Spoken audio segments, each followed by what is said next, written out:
చాగంటి గారు చెప్పినట్టు తిరుమలలో వెంకటేశ్వర స్వామి దయ లేకపోతే మనం కొండ కూడా ఎక్కలేమని నేను అది అబద్ధం అనుకున్నాను. ఎందుకంటే టికెట్స్ ట్రై చేస్తే ఎవరికైనా దొరుకుతాయి కదా అనుకున్నా.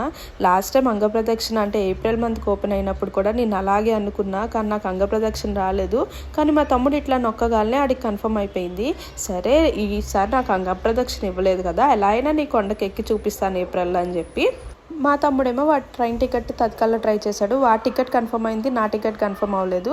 అయినా పర్లేదు, ఒక టికెట్లో ఇద్దరు వెళ్ళిపోద్దాం, టీటీకి ఫైన్ కట్టేద్దాం అనుకున్నాము. కానీ ఎప్పుడూ లేదు, మా మమ్మీకి కడుపు నొప్పి ఆ రోజు స్టార్ట్ అయింది. ఇంకా మా ఇద్దరిని కూడా వెళ్ళనివ్వలేదు. సరే తిరుమల వెళ్ళడానికి నాకు ఇంకా పర్మిషన్ రాలేదు అనుకొని అప్పటి నుంచి 7 శనివారాల వ్రతం అండ్ గోవిందకోటి రెగ్యులర్గా రాస్తున్నాను. ఇలా రోజు నేను రాయడం వల్ల మా పాప కూడా నన్ను చూసి మా తమ్ముడు తెచ్చుకున్న బుక్లో తను కూడా రాస్తానంటే ఇంకా ఆ బుక్ ఇచ్చామన్నమాట. కానీ దానికి తెలుగు రాయడం రాదు, కానీ ఎంత చక్కగా రాస్తుంది అంటే పెద్దవాళ్ళు ఏం చేస్తే చిన్నవాళ్ళు కూడా అదే ఫాలో అవుతారు కదా, ఇదే బెస్ట్ ఎగ్జాంపుల్ అనమాట.